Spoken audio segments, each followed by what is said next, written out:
Katika kipindi tunakuletea wasanii. What's up my guys, I go by the name Reynams. Eti nikipita kwa macho na nipimia, na kama sina pesa ungewezi nipimia. Hapa Shensta the Poet manze. Ngoma moto moto. If you wanna show some love, but don't fake it. Enda kumenya mawazo makuu, nani anadera shida, warutani waku. Vichekesho mkisongaza, mahojiano moto moto, stori za wasanii pamoja na talanta za wasanii. Fiki wa kasi gani kama wapatikani wakati wa shida. Na pia kwenye kipindi utabambika, utajijenga, utaelimika, utakuza talanta yako. My name is Rebecca Mutie, I'm a model and I'm Afri Kenya. I'm a student. Napenda kusikiza kipindi cha Bonga na Katoni kila Jumatatu kuanzia saa 9 mpaka saa 10. Kumbuka ni kwenye Bonga na Katoni ndani ya TAS TV kuanzia saa 9 hadi saa 10 kila siku ya Jumatatu. This is Bonga na Katoni in TAS TV. Karibuni.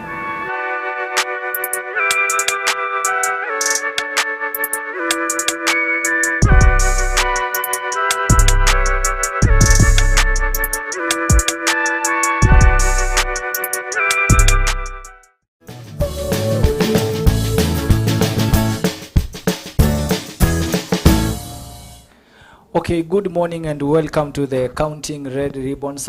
Depending from where you are tuning in from, today it is on Monday, date 24 June 2024 pale. Ama ni tarehe 24 mwezi wa 6 mwaka 2024 pale.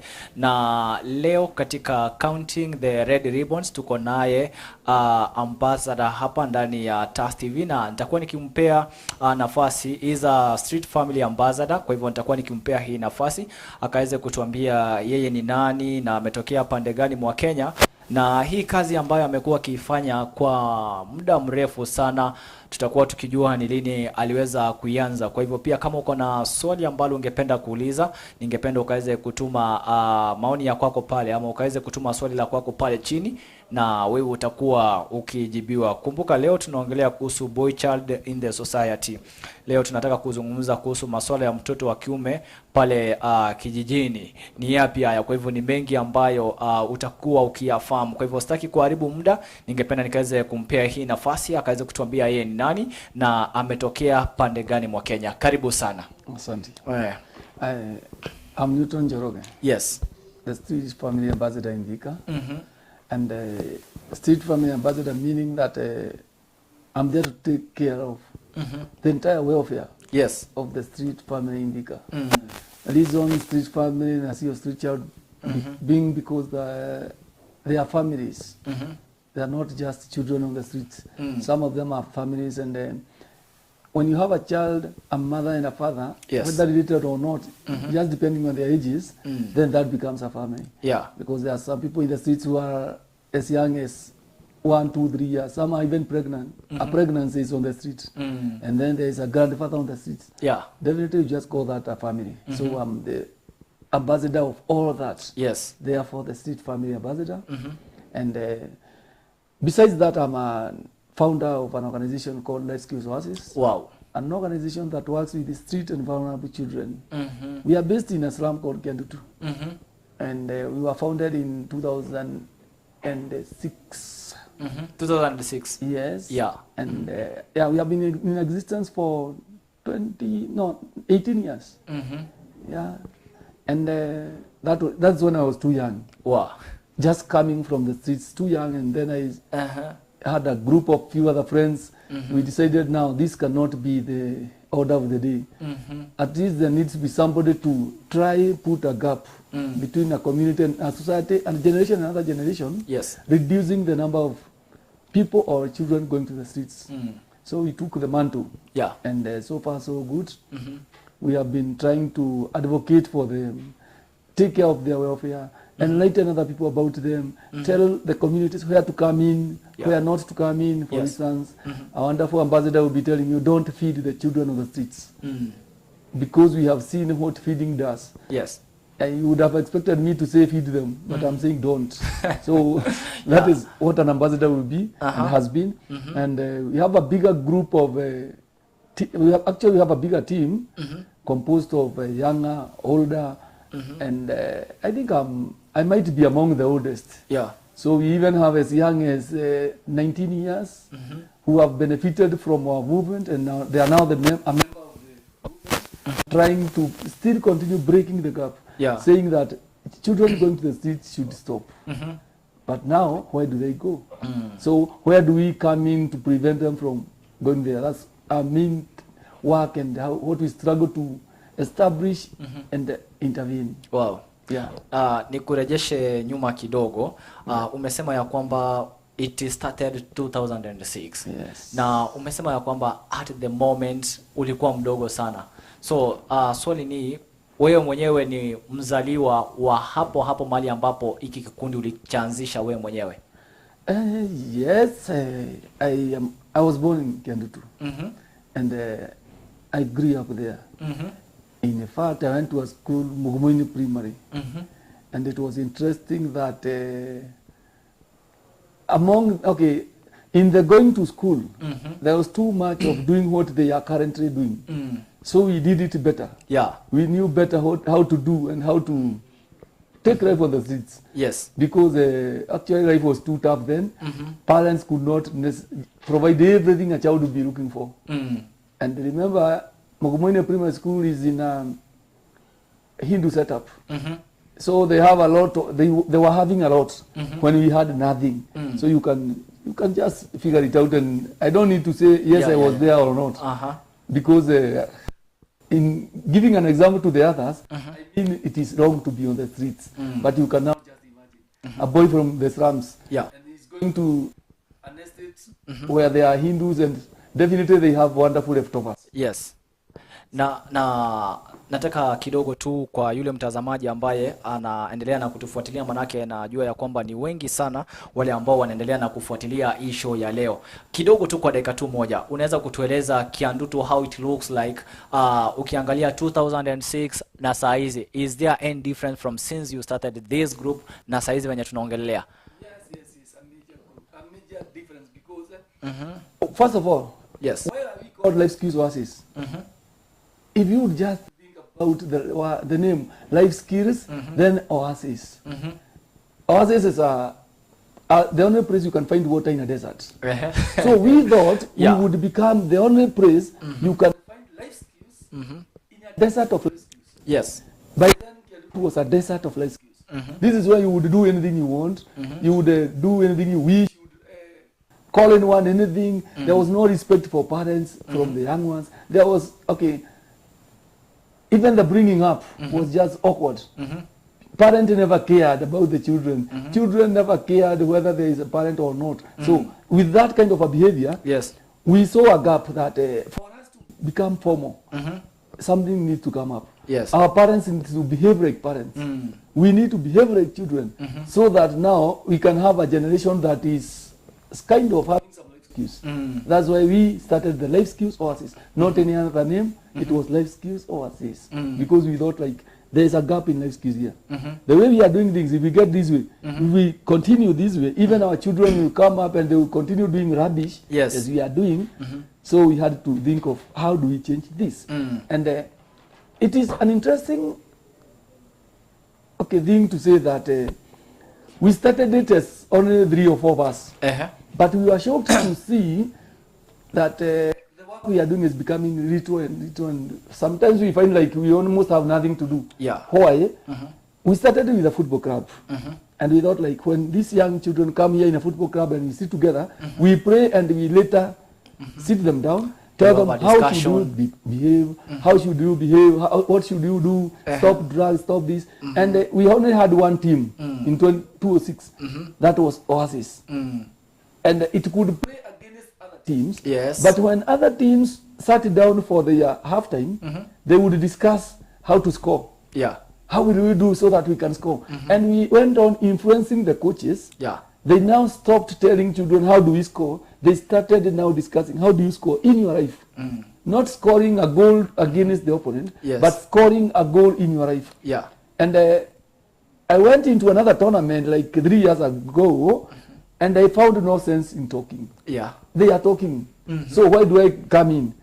They don't need to borrow me to come and talk in their team. Yeah. In fact, I was going around and listening to what are the coaches telling their players. Yeah. Very few were discussing how will we score.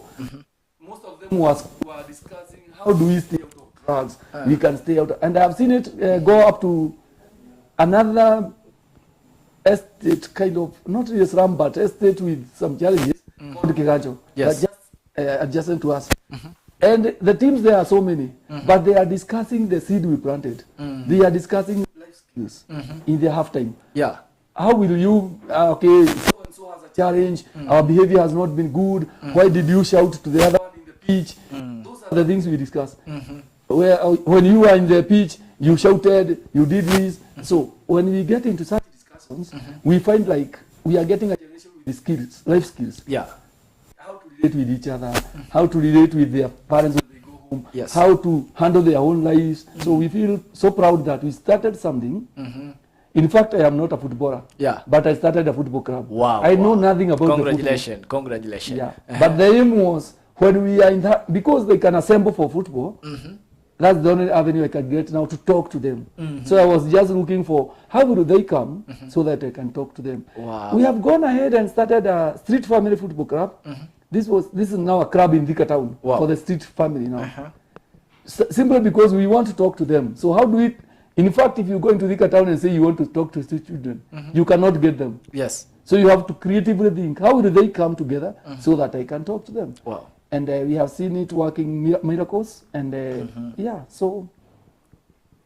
Na ukiangalia Kiandutu saizi ime-involve sana mama, ime-develop sana.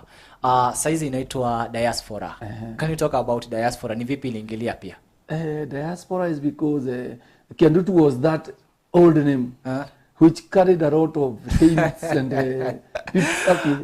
yeah, so as they are changing, as they are becoming a different generation, they are thinking of how do we leave this name now behind. The name that was known with too many bad things, too many bad things happened then, and now that we are not the old people there, how do we change our name? Because I also think like if we, a change in the name would maybe help us think that we are different.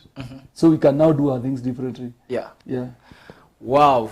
Kumbuka tunaendelea kuongelea na kuhusu boy child pale.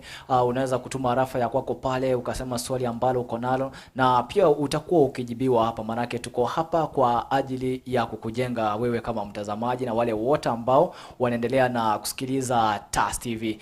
Ukiangalia siku hii ya leo pia katika mada yetu tunaweka boy child in the society. Na ukiangalia kazi ambao mnaifanya nyinyi wenyewe, mumeangalia boy child wenyewe ama pia watoto wa kike hapo ndio huwa mnawaangalia? Yeah, we are so much into the, not really, yeah, so much into the boy child because the girl has been taken care of. Oh, wow. We feel so. We have so many organizations and including the government, they are too much into the girl and the girl has become almost like an egg. So, kudekezwa na bembelezwa. Sure. So we now need to also think about this is an egg against what? Because definitely they are taking care of an egg so that it cannot be broken. But by who or by what? Definitely that is now the boy child. And remember, if you just whip a dog towards a wall, after it gets to the end of the wall, it will bite you back. So we are taking care of the boy not to feel so much left behind. And it has been a big challenge because the boy is not feeling well embraced. Only a few people here and there are thinking like they are talking about the boy child, but the boy cannot feel it. And I'll give you a few examples. Yes. So many times I've said I would like to have some donations to help the street family. Yes. And I get cartons and cartons of pads. But focusing on girls only. Now, what will the boys do with the pads? in any way, nothing. Yeah. So, but one time I said now, we can also get innerwears. And those who are bringing the innerwears, they brought panties. For the ladies. Okay, we can understand the parts, but now an innerwear, it means general. We are on the streets, we need innerwears. In fact, if you come to the streets, then the population is about 80% boys, 20% girls. But you are bringing me 100 panties. Unless the boys are to wear the panties, I wonder. Well, it's okay, you can have the panties for the girls. Yeah. But at least the boy to feel that some people are caring for them. Yeah, they need something. Yeah, they would at least just a boxer, which is even, I think, cheaper than a panty, or maybe the same price. So that you can see how neglected the boy child can be. Yeah. If you, even in basic donations, you will see somebody bringing us so many, what do you call them? Beauty items, including necklaces, which are so much garish, the things from the earrings, so much. And but also another problem. Whoever brings these are women. Oh. If we say we are seeking donations, whoever brings the donations are women. Okay. So the man is not taking care of the boy, because a man bringing panties, we would be questioning. Yeah. In fact, there are women who bring the panties. I think a man coming to donate would bring boxers or whatever other things. So I think like a man has also become an enemy to himself, to the boy. Yeah, because we can see so much contribution of the ladies supporting the girls, and then including now the men talking about the girls. The men talking about how to empower the girls, but we are forgetting that a boy has not been empowered. And that's a major challenge. We looked at it some time back with some other organizations, and they were talking about, if you don't take care of a girl, she will get pregnant. If you don't take care of a girl, she will drop from school. What about a boy? Now the worry was, the boy might not get pregnant, but it is the boy who makes the pregnancy. I don't know why people would assume, like, just making someone pregnancy ends at the bed. No. I wish they would ask men, and we tell them that after the child is born, we also have some challenges. Whether you are taking care or not, you feel like I am irresponsible. You feel like I'm a man, but irresponsible. I met a Form 3 boy. And he was telling me that he was almost dropping from school. And when I asked him why, he told me that because he is not able to take care of his son. Now you can imagine that shift.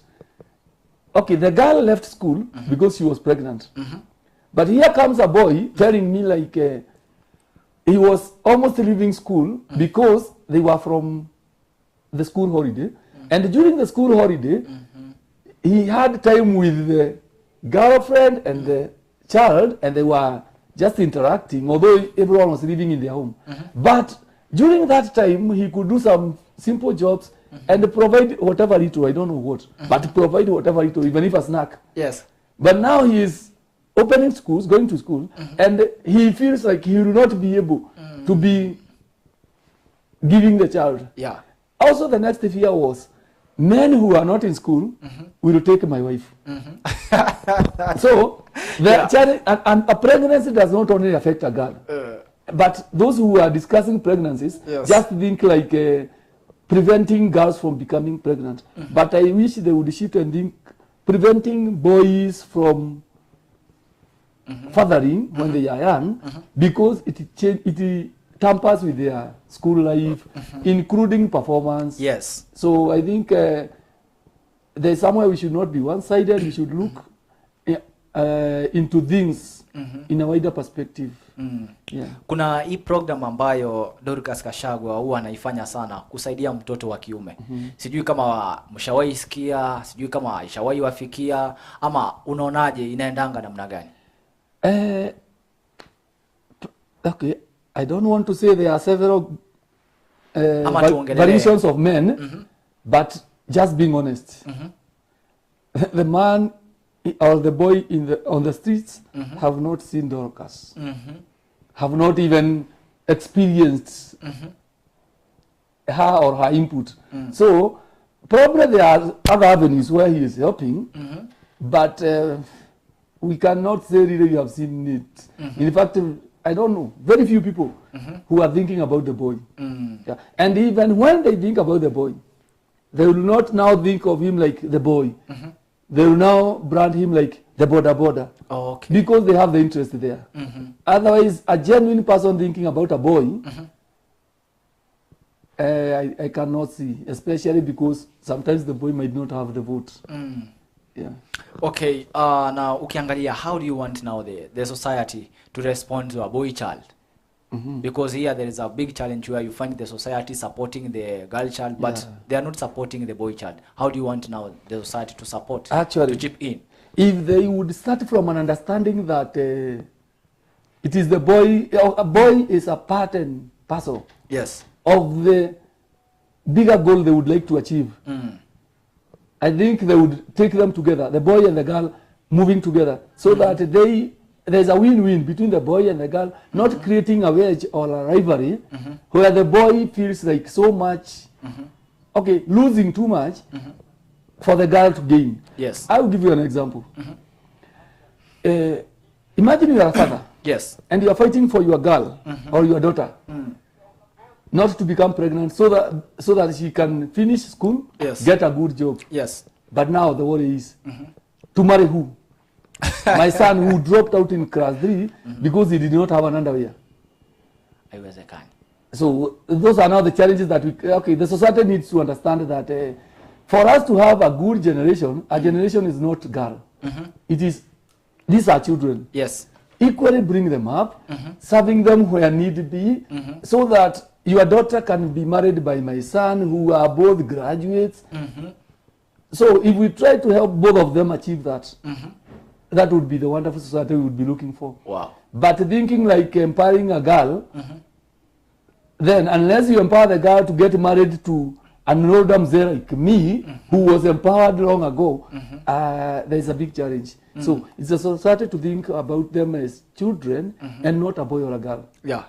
If we think at youth, not a boy or a girl, or if we are giving jobs, youth, or we are giving age, or we are giving qualifications, regardless of a boy or a girl. And also, people tend to create their space when it is tough. When the competition is tough, they will create their space. Trying to explain that. If we say that here we are having a job and we are employing, our candidates should have a degree in computer technology. Whoever comes, the first applicant should be those with the qualification we want. This will send them all to school, including the boy child and the girl child. And also not forgetting, when we create a haven or a wonderful space for the girls, they tend to get retarded. We will go empowering them until sometimes we will say like even our grading system should be different. We have a grading for girls.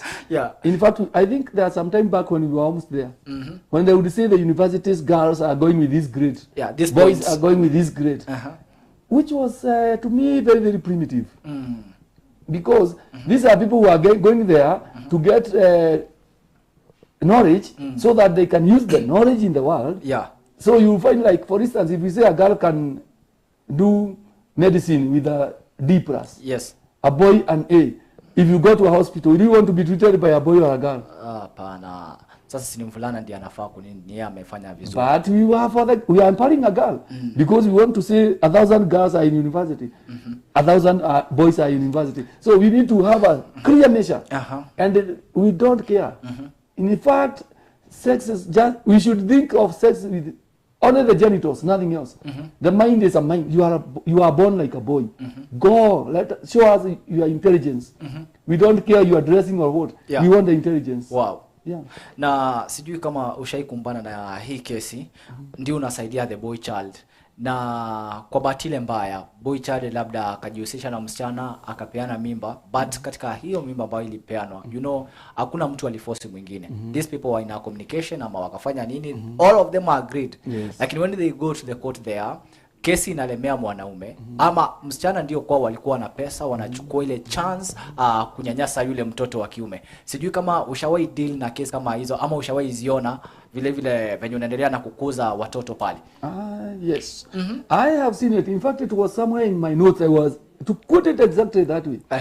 A wonderful case where the girl was 17 and the boy was 15. And then when they are going into a court with the defilement case, who defiled who now? But because the girl became pregnant, so it is now the girl who is going for the defilement. And I remember the boy was in remand because he was involved in that case. But the girl is going to give birth and continue with life. I also went through another case of a girl who had a child. Yes. And then a boy who is 17 going 18 was caught with defilement. And he is not the father of the first child. And this boy was so fresh in like Form 3, Form 4. So you are worried like, where should we cut this line? Because I also think there were, okay, our fathers and mothers were never defiled. But they were also, there were not all these roles. They were not there. There were not all those acts.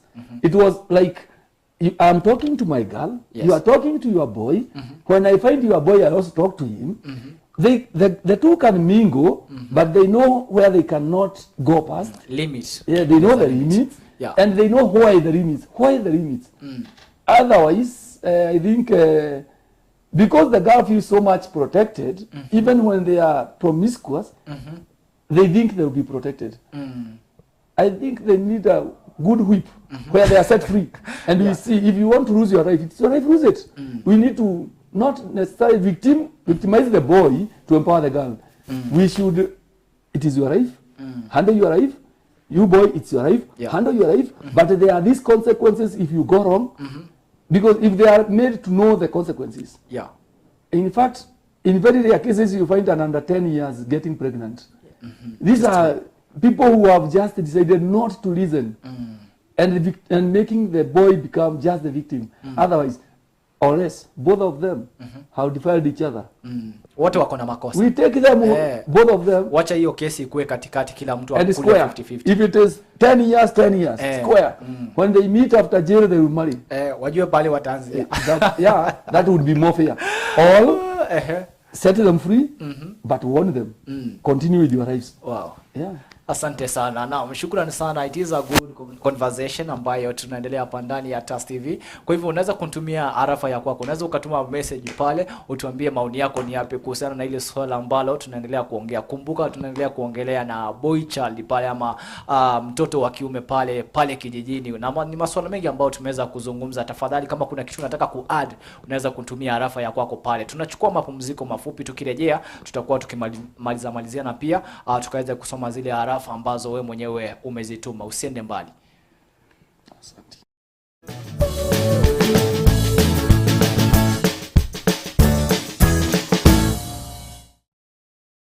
This is the newest, most exciting entertainment show in town.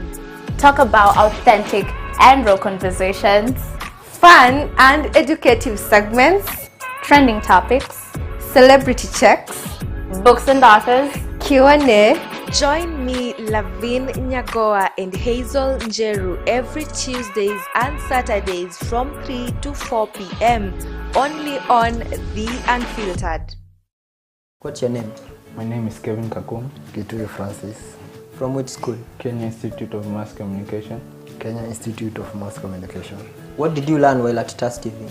Improvement of my skills in graphics, such as motion graphics, video editing, photography, also communication skills.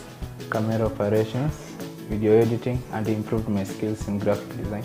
Would you recommend anyone? Yes, nilikuwa hapa TAS, skills zangu zili improve on communication with fellow co-workers and teamwork when doing certain projects. Yes, new skills in photography. Communication, I have built more in communications through interaction with other colleagues or people outside there. On a scale of 1 to 10, how would you rate your attachment at TAS TV? 7. 8. Generally, what would you say about TAS TV? Wow, it's amazing being here. I think it's the best place to be. Yeah.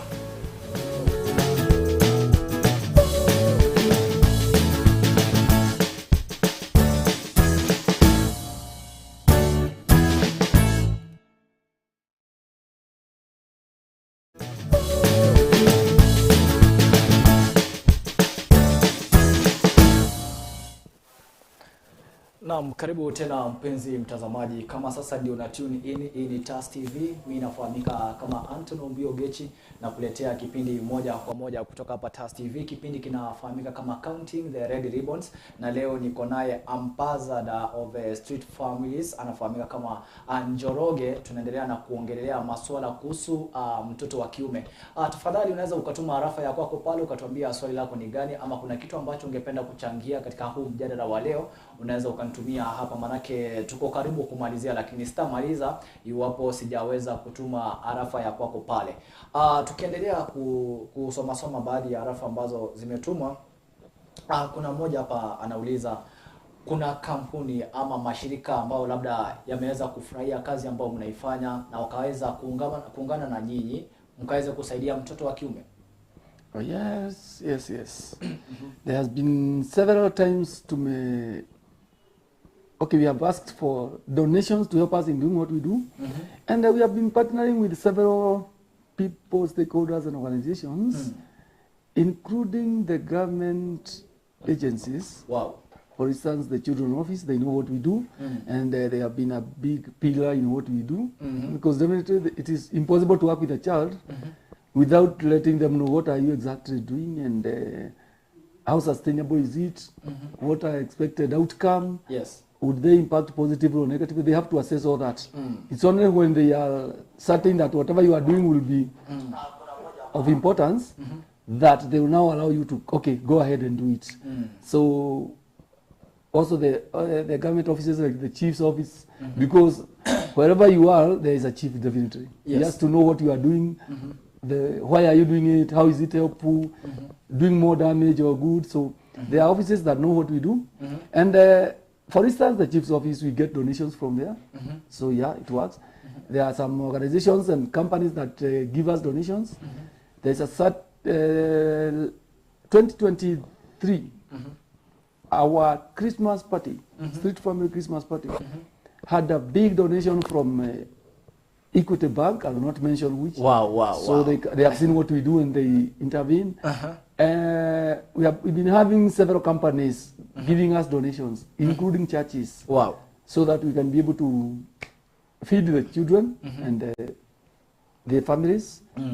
And I think I forgot to say that we have an outreach center in Kendutu. Wow. An outreach center, a drop-in center is where these people, yes, the street family, drop in, and that is where we now have the rescues. Wow. Coaching them on how to shape their life. It's where we identify those who can get back to school, those who need to be integrated with their families. So that is why we ask for donations to be able to support that outreach center. Wow. Yeah. Swali lingine hapa, what are your goals and the inspiration for the future, both in terms of advocacy and personal achievements? Well, in terms of personal achievement, let me start from there. A society that will not be challenging me. I would like to, when I grow old, yes, I'll be this mzee who can walk freely on the street without caring, like a child will snatch my phone, my girlfriend will get her handbag snatched. I would like a society that is just calm and clean, but not because they have been in jail, but because they have changed and they are doing something productive in their future. I would also like to have a society that is so much rewarding when you find no one begging because he is in the streets. Wow. Meaning they have enough to feed themselves. So I would feel so much achieved as a person. And not forgetting that I also try to develop myself through other ventures so that I don't depend on whatever I am doing, because it might be too much disappointing to think like you will get any financial satisfaction from what we do. Because they end up eating too much than you would even get. Yeah. And even those who are giving, they will give you clothes. Yes. Let's be honest, if you give you my clothes, if you give me your clothes, can they even fit me? So, if I would sit here to think that you will benefit me, we have a very interesting society in Kenya that gives you in kind. Very few people will give you money. Yeah. So if you venture there thinking you will get money, you'll be disappointed. You can only try to think, how will I be gratified other areas? But I wake up to go and look for my money somewhere. Go work. But at least there's a group of other individuals helping somewhere else. Wow. Yeah. Ukiangalia from 2006 na saizi tuko 2024.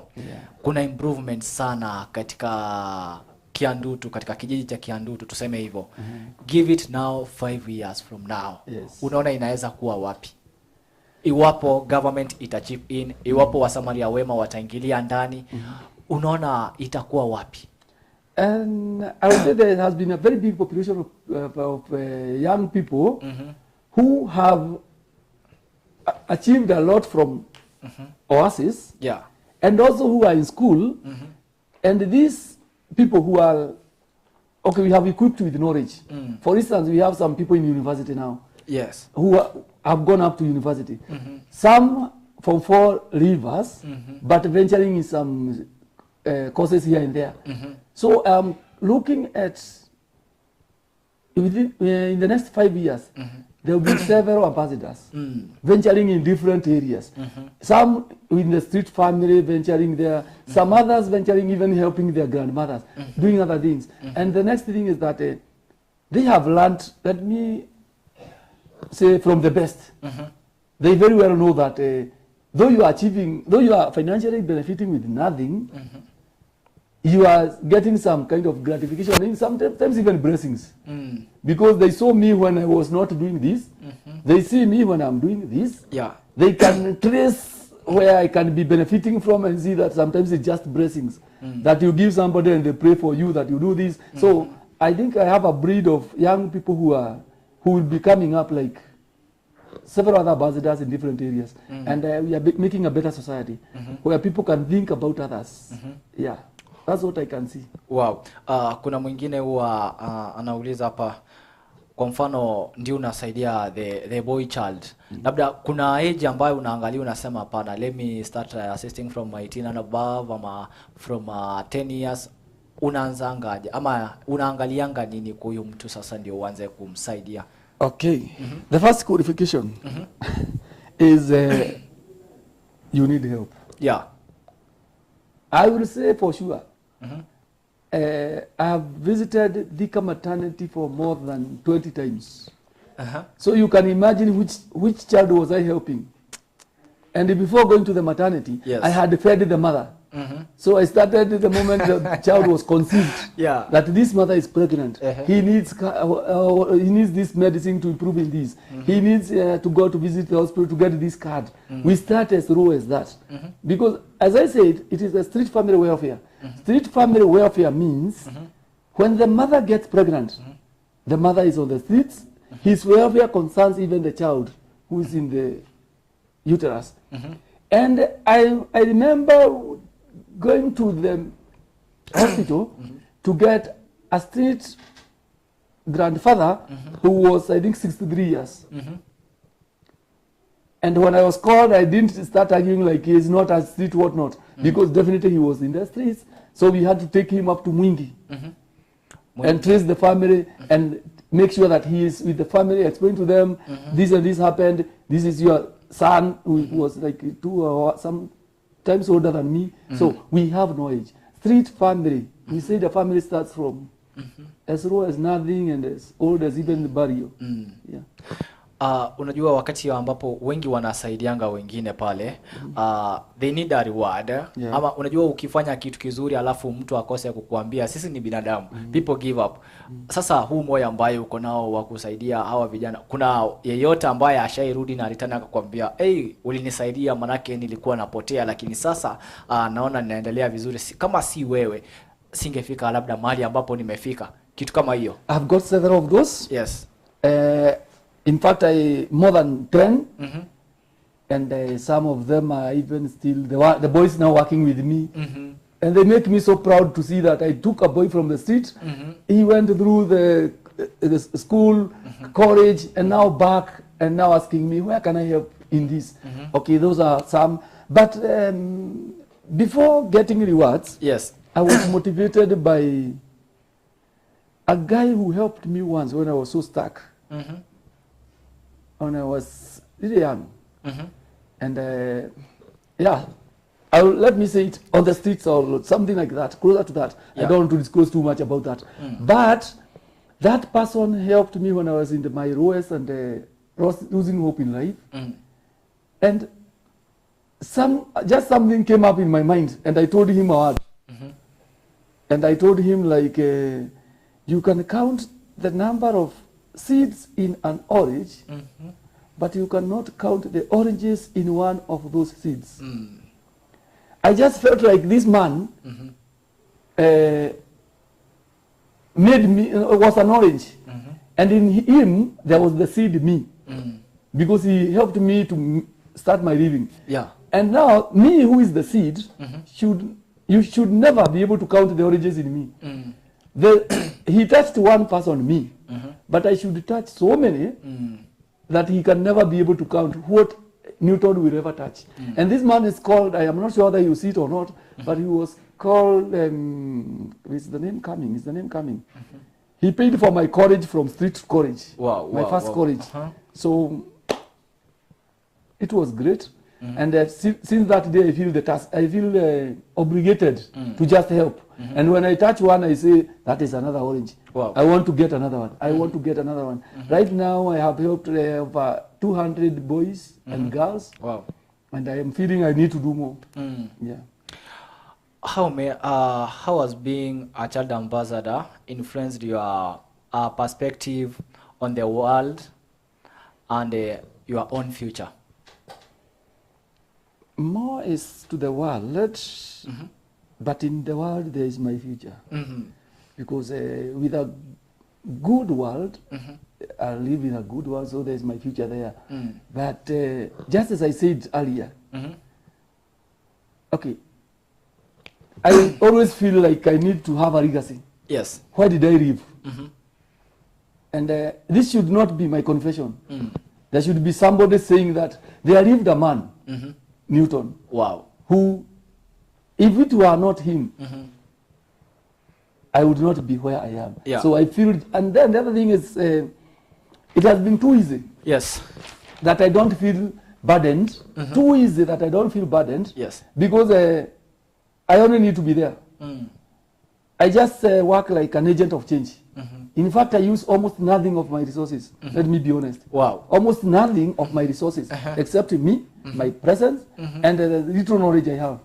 Because, for instance, every beginning of a term, I always post on my walls, anyone with an old school uniform, please help us. Wow. And they give us the old school uniform. But what you call old might not be what I am calling old. It might be new to someone. In fact, definitely it is new. Yeah. First of all, it is new. Now the issue is about better or good. Yes. And sometimes they find it is now more good or even better.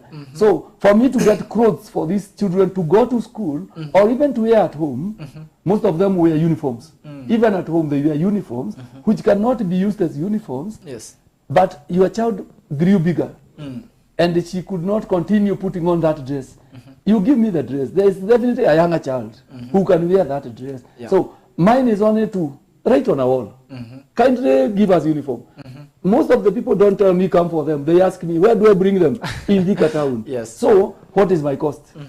my course is only some few datas that I would even have used chatting with my girlfriend. I just sacrifice a minute from my girlfriend to helping a child, and that's done. So I don't think it's something I can get tired so easily, because it isn't even a burden. Yes.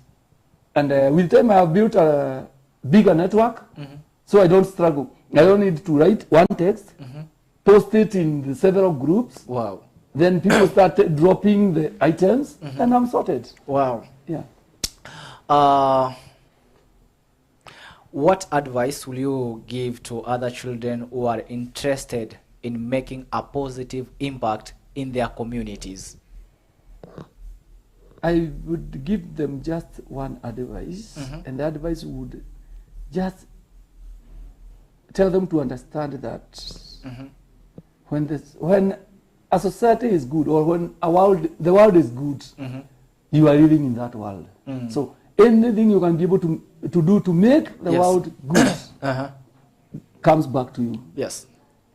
No more motivation. Get motivated by just the world becoming good, and that's all. Wow. You live in that good world. Yeah. Najua kuna challenges tukiendelea kumalizia challenges ambazo huwa mna face nyinyi na venye mngependa labda mkaweze kusaidia, kama yule msamaria mwema ako pale nje anakusikiliza, angeweza kukusaidia, ni vipi anaweza kuwapata, na hizi baadhi ya challenges ni gani hizi?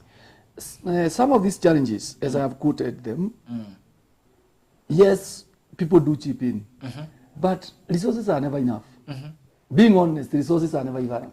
You'll come to our outreach center and be shocked to get like, sometimes they eat the particle size of ugali. Yes. Now you can imagine a particle size of ugali. Sometimes the kaimati size of ugali. Yeah. Sometimes they eat as big as possible, because it will vary with what we have.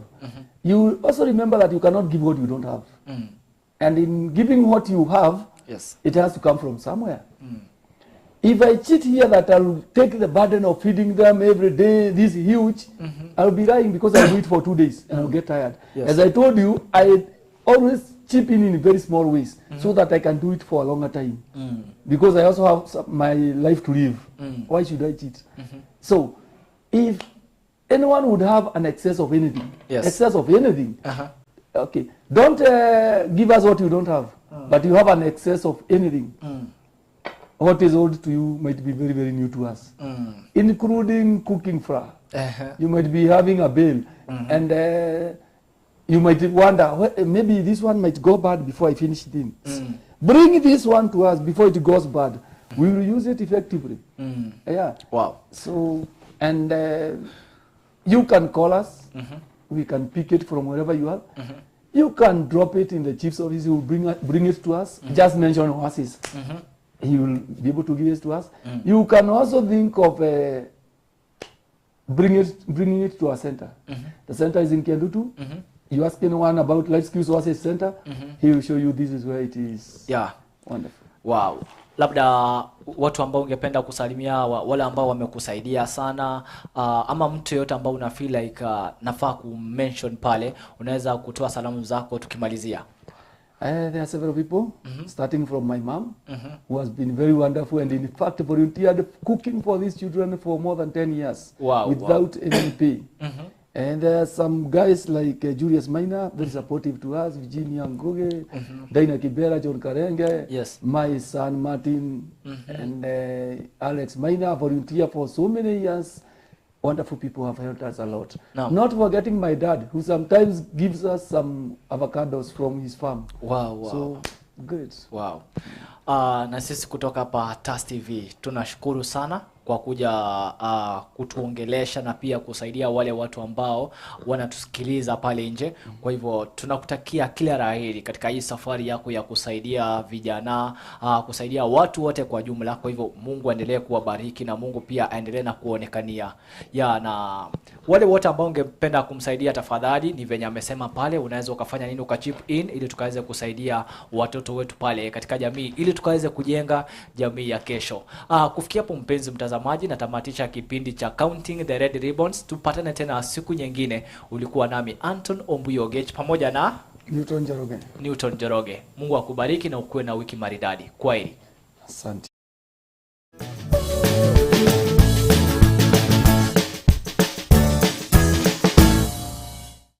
Katika kipindi tunakuletea wasanii. What's up my guys? I go by the name Rainams. Eti nikipita kwa macho unanipimia na kama sina pesa unguwezi nipimia hapa Shenster the Poet manze. Ngoma moto moto. If you wanna show some love, show some love, but don't fake it. Enda kumenya mawazo makuu, nani anadera shida, warutani waku. Vichekesho mkisongaza, mahojiano moto moto, stori za wasanii pamoja na talanta za wasanii. Fiki wa kasi gani kama wapatikani wakati wa shida. Na pia kwenye kipindi utabambika, utajijenga, utaelimika, utakuza talanta yako. My name is Rebecca Mutie, I'm a model and I'm African Kenya. I'm a student. Napenda kusikiza kipindi cha Bonga na Katoni kila Jumatatu kuanzia saa 9 mpaka saa 10. Kumbuka ni kwenye Bonga na Katoni ndani ya TAS TV kuanzia saa 9 hadi saa 10 kila siku ya Jumatatu. This is Bonga na Katoni in TAS TV. Karibuni.